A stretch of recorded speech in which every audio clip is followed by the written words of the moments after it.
Everyone, commerce अध्ययन में आज हम देखने वाले हैं कॉस्ट अकाउंटिंग से related installation of costing system. Cost accounting से रिलेटेड बहुत सारे वीडियोस चैनल पर अवेलेबल हैं, सो आप उन वीडियोस को देख सकते हैं चैनल पर विजिट करके, या फिर डिस्क्रिप्शन बॉक्स में लिंक प्रोवाइड कर दूंगी उसके थ्रू। इस वीडियो में हम समझेंगे इंस्टॉलेशन ऑफ कॉस्टिंग सिस्टम होता क्या है। तो हिंदी में इसको हम बोलते हैं लागत प्रणाली की स्थापना, या फिर हम किस तरह से उस कॉस्टिंग सिस्टम को स्थापित करते हैं, इंस्टॉल करते हैं अपने बिजनेस के लिए, ताकि हम जो भी हमने उद्देश्य निर्धारित किए हुए हैं, जो भी हमने ऑब्जेक्टिव्स डिसाइड किए हुए हैं, उनको हम अच्छे से अचीव कर पाए। तो जब कोई भी हम इसको इंस्टॉल करते हैं तो उसके लिए हम क्या करते हैं, कुछ विचारणीय तथ्य होते हैं जिस पर विचार विमर्श करना इंपॉर्टेंट होता है। सोचना ज़रूरी होता है कि किन ऑब्जेक्टिव्स को रिसीव करना है, अचीव करना है हमें। ठीक है, तो स्टार्ट करते हैं इस वीडियो को, देखते हैं क्या है installation of costing system. So installation of a costing system is not an expenses but on investment, as the rewards are much greater than expenses incurred। अब यहाँ पर जो इंस्टॉलेशन ऑफ कॉस्टिंग है वो एक तरह से एक्सपेंस नहीं है बल्कि इन्वेस्टमेंट होता है। क्यों?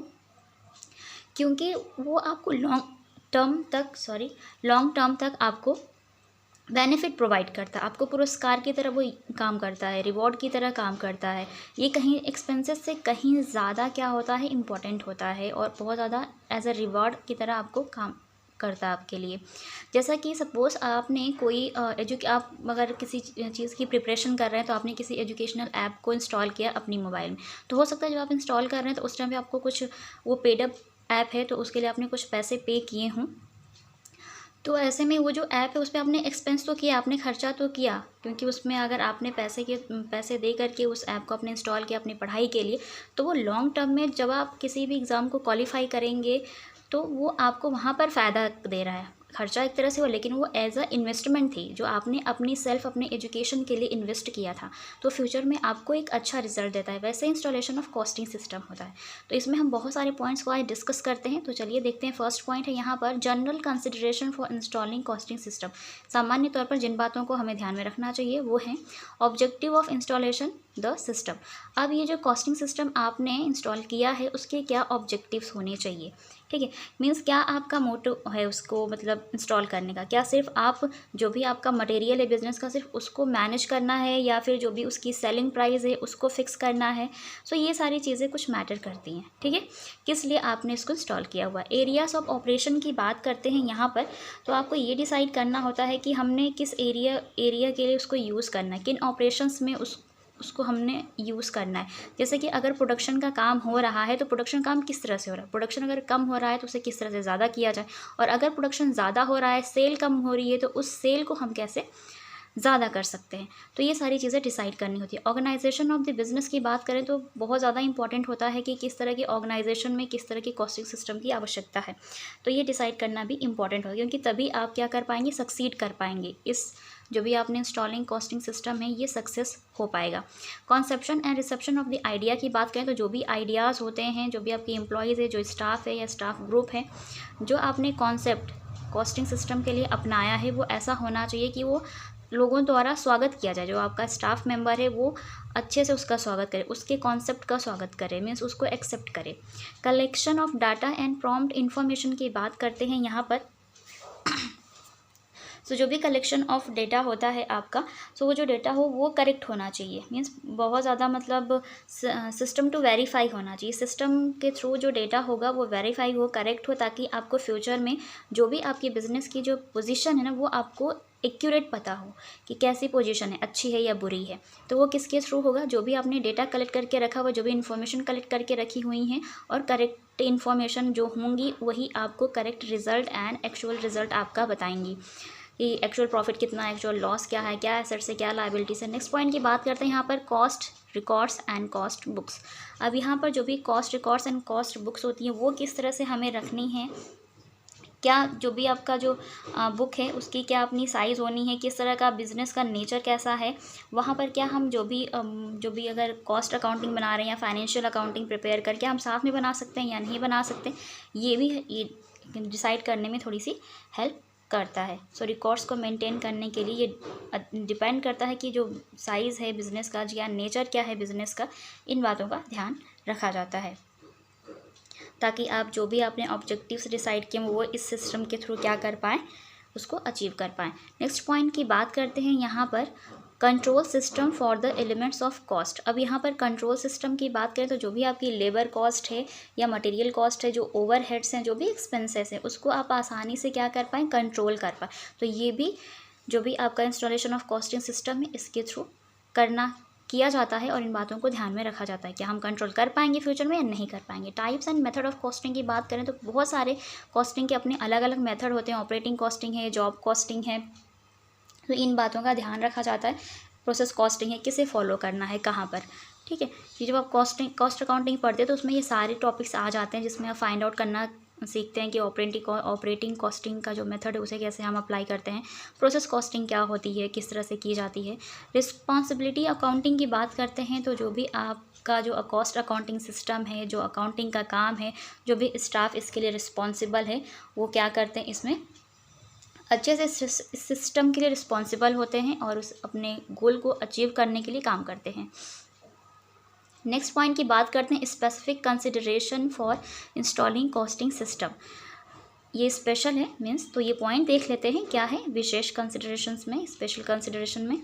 Size and nature of business की बात करें तो जो भी बिज़नेस है उसका क्या साइज़ है, किस नेचर का वो बिज़नेस है, लार्ज स्केल पे किया जा रहा है या स्मॉल स्केल पर किया जा रहा है, उसकी क्या अपनी रिक्वायरमेंट्स है, क्या एक्सपेंसेस हमने किए हैं इंस्टॉलेशन के दौरान, और क्या यूटिलिटी है, किस तरह से हम अपने गोल को अचीव कर सकते हैं। अगर बिज़नेस बड़े साइज़ का है तो उसके लिए तो ठीक है कि हमने अच्छे से कॉस्टिंग सिस्टम को अपनाया हुआ है।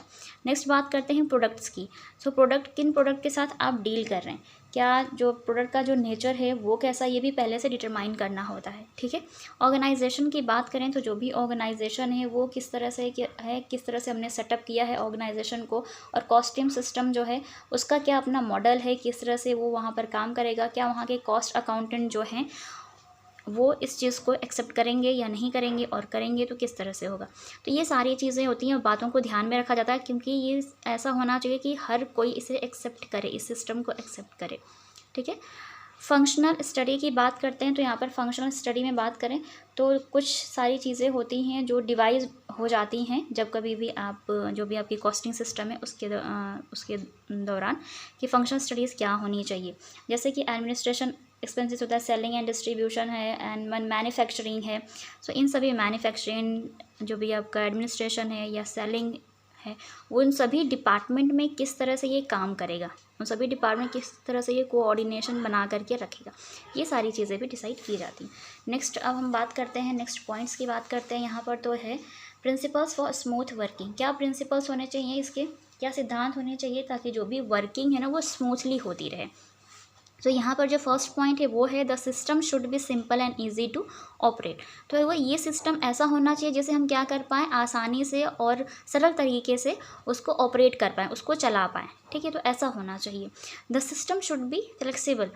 अब वो जो आपकी कॉस्टिंग सिस्टम है वो ऐसा होना चाहिए कि अगर आवश्यकता कभी पड़ती है किस फ्यूचर में, तो आप क्या कर पाएँ, उसको कभी भी चेंज कर पाएँ, कुछ उसमें बदलाव ला पाएँ, ऐसा होना चाहिए। The existing system pattern should be disturb only a little as may be consider desirable. अब अगर कुछ ऐसी चीज़ें हैं जो बार बार आपको डिस्टर्बेंस हो रही है, तो छोटी मोटी चीज़ें होती रहती हैं ऐसा, तो ऐसा होना चाहिए कि कभी भी जब आपको लगता है कि ऐसा मतलब कुछ हमें उस सिस्टम के अंदर डिस्टर्बेंस लानी चाहिए और हमें क्या करना चाहिए, उसमें थोड़े बहुत चेंजेस करने चाहिए, तो ये आप कर सकते हैं। The desired changes be introduced gradually and in heist. जो भी डिज़ायर चेंजेस होते हैं वो क्या होता है कि आप बहुत जल्दी कर सकते हैं, उसमें जो भी चेंजेस होते हैं। तो ऐसा होना चाहिए जो भी आप इंस्टॉल करके रखा, आपने जो भी इंस्टॉलेशन की हुई कॉस्टिंग सिस्टम की, सो अगर आप कभी चाहते हैं कि मैं उसमें बदलाव कर पाऊँ तो बहुत जल्दी हो पाए, बहुत ज़्यादा ये नहीं बहुत ज़्यादा प्रोसेस को फॉलो करना पड़े, क्योंकि बहुत ज़्यादा पेपर वर्क करना पड़ता है चीज़ों को लेकर के, क्योंकि चीज़ें लीगल हो जाती हैं, आपको बहुत सारे मतलब पेपर वर्क करके गुजरना पड़ता है, बहुत सारे प्रोसेस वहाँ पर भी फॉलो करना पड़ता है। तो जल्दी हो जाना चाहिए जो भी हम चेंजेस करना चाहते हैं, तो ऐसा होना चाहिए costing system. Line of actions की बात करते हैं, determination of type of costing and method of costing. अब यहाँ पर आपको पहले से निर्धारित और निश्चित करके रखना चाहिए क्या कॉस्टिंग की अपनी क्या टाइप होगी, क्या उसका मेथड होगा, किस तरह से हमें फाइंड आउट करना, क्या प्रोसेस कॉस्टिंग मेथड को फाइंड आउट करना होगा उसमें, या ऑपरेटिंग कॉस्टिंग को मतलब फॉलो करना है। सारी चीज़ें वो मैटर करती हैं टॉपिक के हिसाब से, या जो भी बिज़नेस है वो किस नेचर का बिज़नेस है, ठीक है। अगर उसकी अपनी कई सारे ऐसे पब्लिक ट्रांसपोर्ट हैं जो चल रहे हैं, तो वहाँ पर आप क्या किसके थ्रू करेंगे, ऑपरेटिंग कॉस्टिंग को फॉलो करते हुए, उस ऑपरेटिंग कॉस्टिंग मेथड को फॉलो करते हुए अपनी कॉस्टिंग को फाइंड आउट करते हैं। अब अगर किसी ऐसा कोई मैन्युफैक्चरर है या फिर कोई फैक्ट्री है जहाँ पे प्रोडक्शन का काम होता है, तो वहाँ पे कई सारे प्रोसेस से होकर के प्रोडक्शन बनाया जाता है, तो वहाँ पर आप प्रोसेस कॉस्टिंग को फॉलो कर सकते हैं, ठीक है। To prepare forms, cards, reports, proformas etcetera. So जो भी आपका रिकॉर्ड्स रखे जाते हैं कॉस्ट अकाउंटिंग से रिलेटेड, उसके लिए क्या होता है कि फॉर्म्स प्रिपेयर करने होते हैं, कार्ड्स एंड प्रोफार्मा रेडी करना होता है, ताकि आप जो भी आपका रिकॉर्ड है उसे आप फ्यूचर तक बनाए रखें। To decide issues regarding material cost control is purchase, storing issue and valuation. अब जो भी आपका जो मटेरियल है वो ये आप डिसाइड करते हैं कि कहाँ से किस तरह से हमें इशू करना है, क्या स्टोर से इशू करना है या मार्केट से परचेज़ करना है, और अगर कोई स्टॉक है हमारे पास उसका वैल्यूएशन हमें किस तरह से करना है, ठीक है ना। उसका निर्गमन कैसे होना चाहिए, उसका मूल्यांकन कैसे होना चाहिए, सारी बातें डिसाइड की जाती हैं। नेक्स्ट पॉइंट है यहाँ पर to decide labour cost control. अब जो भी लेबर कॉस्ट है, जो वहाँ पे मैन पावर काम कर, जो लेबर्स काम कर रहे हैं, उनको जो आप कॉस्ट प्रोवाइड कर रहे हैं, अगर वो ज़्यादा है तो किस तरह से उसको कंट्रोल किया जाए, ये सारी चीज़ें भी डिसाइड की जाती हैं किसके माध्यम से, इंस्टॉलेशन ऑफ कॉस्टिंग के थ्रू। और उसको इंस्टॉल करने से पहले ये सारी बातों को ध्यान में रखा जाता है। To suggest a suitable system for a collection, classification and analysis of all types of overheads. ये सुटेबल होता है ये सजेस्ट करने में, ये जो सिस्टम है कॉस्टिंग का, जो भी कलेक्शन है, जो भी क्लासिफिकेशन है, जो एनालिसिस है किसका, ओवरहेड्स का, क्योंकि हर तरह के अलग अलग ओवरहेड्स होते हैं। फैक्ट्री में फैक्ट्री ओवरहेड होता है, ऑफिस में ऑफिस ओवरहेड्स होते हैं, सेलिंग में सेलिंग एंड डिस्ट्रीब्यूशन ओवरहेड्स होते हैं। तो सबको अलग अलग तरीके से ये क्या करता है, क्लासीफाई करता है, उनको कलेक्ट करता है और फिर एनालिसिस किया जाता है। कलेक्ट करते हैं हम, उसका क्लासीफाई करते हैं अलग अलग, जो जहाँ से रिलेट करता है, और फिर हम एनालिसिस करते हैं उन ओवरहेड्स का, ठीक है। तो ये सिस्टम बहुत ज़्यादा हेल्प करता है, तो कॉस्टिंग सिस्टम ऐसा ही होना चाहिए। तो इंस्टॉलेशन के टाइम इस बात को ध्यान रखें। To decide normal capacity of production and prepare budgets.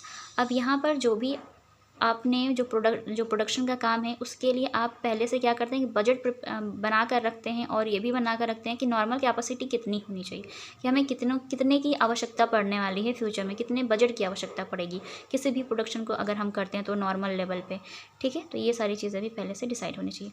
To maintain books of cost control accounts based on double entry system principle. So जितने भी आप जो भी अकाउंट्स आपका प्रिपेयर किया जाता है, वो आपका कॉस्ट अकाउंटिंग हो, फाइनेंशियल अकाउंटिंग, कोई भी हो, ये डिपेंड करता है किस पे, डबल एंट्री सिस्टम। इसे फॉलो करते हुए ही सारी अकाउंटिंग का काम किया जाता है। To device information system we wish the costing department में कम्युनिकेट टू अदर डिपार्टमेंट्स। अब ये जो आपने इंस्टॉलेशन ऑफ कॉस्टिंग सिस्टम अपनाया हुआ है, क्या ये फ्यूचर में जो भी इंफॉर्मेशन से एक डिपार्टमेंट से दूसरे डिपार्टमेंट में ईजिली हम उसको कम्युनिकेट कर पाएँ, हम इंफॉर्मेशन को एक डिपार्टमेंट से दूसरे डिपार्टमेंट तक भेज पाएँ।